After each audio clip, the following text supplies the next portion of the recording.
യുഎയിലെ പ്രവാസികൾ അടിയന്തരമായി അറിഞ്ഞിരിക്കേണ്ട ഒരു തൊഴിൽ നിയമ മുന്നറിയിപ്പാണ് ഇന്ന് പങ്കുവയ്ക്കുന്നത്. യുഎയിൽ ജോലി ചെയ്യുന്ന ഓരോ തൊഴിലാളിക്കും ആരോഗ്യ ഇൻഷുറൻസ് ഉറപ്പാക്കുക എന്നത് തൊഴിലുടമയുടെ മാത്രം ഉത്തരവാദിത്തമാണ്. എന്നാൽ പലപ്പോഴും ഇൻഷുറൻസിന്റെ തുക തൊഴിലാളിയുടെ ശമ്പളത്തിൽ നിന്ന് വെട്ടിപ്പിടിക്കുകയോ അല്ലെങ്കിൽ രോഗം വരുമ്പോൾ ചികിത്സാ ചെലവുകൾ നൽകാൻ കമ്പനികൾ വിസമ്മതിക്കുകയോ ചെയ്യുന്ന സംഭവങ്ങൾ നമ്മൾ ധാരാളമായി കേൾക്കാറുണ്ട്. ഇത്തരം ക്രമക്കേടുകൾക്കെതിരെയും ചൂഷണങ്ങൾക്കെതിരെയും കടുത്ത നടപടികളുമായി എത്തിയിരിക്കുകയാണ് മാനവവിഭവശേഷി സ്വദേശിവൽക്കരണ മന്ത്രാലയം. സ്വകാര്യ മേഖലയിലെ ജീവനക്കാരുടെയും ഗാർഹിക തൊഴിലാളികളുടെയും ഹെൽത്ത് ഇൻഷുറൻസുമായി ബന്ധപ്പെട്ട് തൊഴിലുടമകൾ നടത്തുന്ന പ്രധാന 6 വലിയ നിയമലംഘനങ്ങൾ മന്ത്രാലയം കൃത്യമായി തരംതിരിച്ച് പ്രഖ്യാപിച്ചു കഴിഞ്ഞു. ഈ ഒരു നിയമങ്ങൾ ലംഘിക്കുന്ന കമ്പനികൾക്ക് വൻതുക സാമ്പത്തിക പിഴയും അവരുടെ പുതിയ വർക്ക് പെർമിറ്റുകൾ നിർത്തിവെക്കുന്നതുൾപ്പെടെയുള്ള കടുത്ത ഭരണപരമായ നടപടികളും നേരിടേണ്ടി വരുമെന്നാണ് മന്ത്രാലയം നൽകിയിരിക്കുന്ന കർശന താക്കീത്. തൊഴിലുടമകൾ വരുത്തുന്ന ആ ഒരു പ്രധാനപ്പെട്ട 6 നിയമലംഘനങ്ങൾ ഏതൊക്കെയാണെന്ന് നോക്കാം. ഒന്നാമതായി, ഒരു തൊഴിലാളിയെ സ്ഥാപനത്തിൽ ജോലിക്കെടുക്കുമ്പോൾ അയാൾക്ക് പുതിയ ഹെൽത്ത് ഇൻഷുറൻസ് എടുത്ത് നൽകാതിരിക്കുകയോ അല്ലെങ്കിൽ ഇൻഷുറൻസിന്റെ കാലാവധി കഴിയുമ്പോൾ അത് യഥാസമയം പുതുക്കി നൽകാൻ വീഴ്ച വരുത്തുകയോ ചെയ്യുകയാണ്. രണ്ടാമതായി പറയുന്നത്, ഹെൽത്ത് ഇൻഷുറൻസ് ഉള്ള ഒരു തൊഴിലാളിക്ക് പെട്ടെന്ന് അടിയന്തരമായി വൈദ്യസഹായമോ അല്ലെങ്കിൽ മറ്റു ചികിത്സകളോ ആവശ്യമായി വരുമ്പോൾ അതിന്റെ ചിലവുകൾ വഹിക്കാൻ തൊഴിലുടമ വിസമ്മതിക്കുക എന്നതാണ്. മൂന്നാമതായി, പ്രവാസികൾ ഏറ്റവും കൂടുതൽ നേരിടുന്ന വലിയൊരു പ്രശ്നമാണിത്.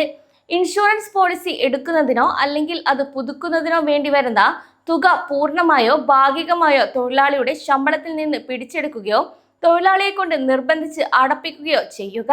ഇത് പൂർണ്ണമായും നിയമവിരുദ്ധം കൂടിയാണ്. നാലാമത്, മന്ത്രാലയം അംഗീകരിച്ചിട്ടുള്ള അടിസ്ഥാന മിനിമം പരിരക്ഷ, അതായത് ബേസിക് മാൻഡാറ്ററി കവറേജ് പോലുമില്ലാതെ നിലവാരം കുറഞ്ഞ ഇൻഷുറൻസ് പോളിസികൾ നൽകി തൊഴിലാളികളെ വഞ്ചിക്കുക എന്നതാണ്. അഞ്ചാമതായി, ഒരു തൊഴിലാളിയുടെ വർക്ക് പെർമിറ്റ് അഥവാ തൊഴിൽ വിസ നിലനിൽക്കുന്ന സമയത്ത് തന്നെ അയാളുടെ ഇൻഷുറൻസ് പോളിസി റദ്ദാക്കുകയും അതുവഴി ഇൻഷുറൻസ് പരിരക്ഷ ഇല്ലാതാക്കുകയും ചെയ്യുക എന്നതാണ്. ആറാമതായി, 2 വർഷത്തെ വർക്ക് പെർമിറ്റ് കാലാവധിയുടനീളം തൊഴിലാളിക്ക് തടസ്സമില്ലാതെ ഹെൽത്ത് ഇൻഷുറൻസ് പരിരക്ഷ ഉറപ്പാക്കാൻ സാധിക്കാതെ വരിക എന്നതാണ്. മുകളിൽ പറഞ്ഞ ഈ ഒരു 6 നിയമലംഘനങ്ങളിൽ ഏതെങ്കിലും ഒന്നിൽ കമ്പനി തെറ്റുവരുത്തിയാൽ 2020 ക്യാബിനറ്റ് തീരുമാനപ്രകാരമുള്ള ഭരണപരമായ വൻ സാമ്പത്തിക പിഴകൾ ഈ ഒരു കമ്പനിക്കെതിരെ ചുമത്താവുന്നതാണ്. ഇതിനു പുറമെ നിയമലംഘനം നടത്തുന്ന സ്ഥാപനങ്ങളുടെ പുതിയ വർക്ക് പെർമിറ്റുകൾ നൽകുന്നത് മന്ത്രാലയം തടയുകയും നിലവിലുള്ള വിസകൾ പുതുക്കാനുള്ള അപേക്ഷകൾ നിരസിക്കുകയും ചെയ്യും. അതായത് ഇൻഷുറൻസ് കൃത്യമായി നൽകിയില്ലെങ്കിൽ കമ്പനിയുടെ പ്രവർത്തനത്തെ തന്നെ ബാധിക്കുന്ന രീതിയിലുള്ള കടുത്ത നടപടികളായിരിക്കും മന്ത്രാലയത്തിന്റെ ഭാഗത്തു നിന്നും ഉണ്ടാവുക. തൊഴിൽ വിസ നൽകുന്നതിനും പുതുക്കുന്നതിനും ഒരു ഹെൽത്ത് ഇൻഷുറൻസ് പോളിസി നിയമപരമായി സാധുവാകണമെങ്കിൽ 4 പ്രധാന കാര്യങ്ങൾ കൂടെ ഇവിടെ നിർബന്ധമായും പാലിച്ചിരിക്കണമെന്നും മന്ത്രാലയം ഓർമ്മിപ്പിക്കുന്നുണ്ട്. ആദ്യത്തേത്, പോളിസി മന്ത്രാലയം നിർദ്ദേശിച്ച അടിസ്ഥാന ആവശ്യകതകൾ പൂർണ്ണമായി പാലിക്കുന്നതായിരിക്കണം. രണ്ടാമതായി പറയുന്നത്, വർക്ക് പെർമിറ്റ് നൽകുന്ന സമയത്തും പുതുക്കുന്ന സമയത്തും ഈ ഒരു പോളിസി നിലവിലുണ്ടായിരിക്കണം എന്നതാണ്. കൂടാതെ വിസയുടെ മുഴുവൻ കാലാവധിയായ 2 വർഷവും ഇത് പ്രാബല്യത്തിൽ തുടരണം. മൂന്നാമതായി, ഇൻഷുറൻസിനായി ഒരു ദിർഹം പോലും തൊഴിലാളികൾ നൽകാൻ പാടില്ല. നാലാമതായി, വിസ കാലാവധിക്കുള്ളിൽ യാതൊരു കാരണവശാലും ഈ ഒരു പോളിസി റദ്ദാക്കാനും പാടില്ല. ഇതിനായി മന്ത്രാലയം വലിയൊരു പുതിയ സാങ്കേതിക മാറ്റവും ഇവിടെ കൊണ്ടുവന്നിട്ടുണ്ട്.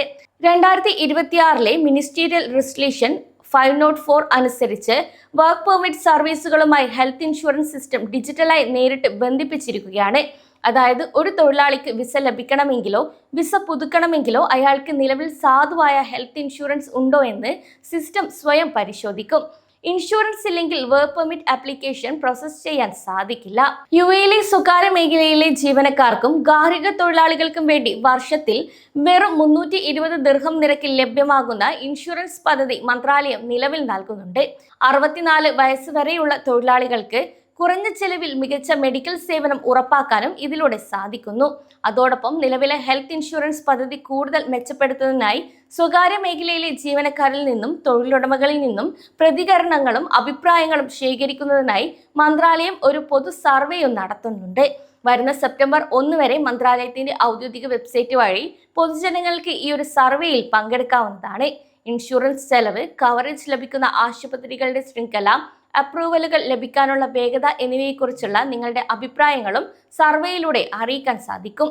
നിങ്ങളുടെ ഇൻഷുറൻസിനായി കമ്പനി നിങ്ങളിൽ നിന്നും ഇനി പണം പിടിക്കുകയോ അല്ലെങ്കിൽ വിസ ഉണ്ടായിട്ടും ഇൻഷുറൻസ് നൽകാതിരിക്കുകയോ ചെയ്താൽ അത് നിയമവിരുദ്ധമാണ് എന്ന കാര്യം ഓർക്കണം.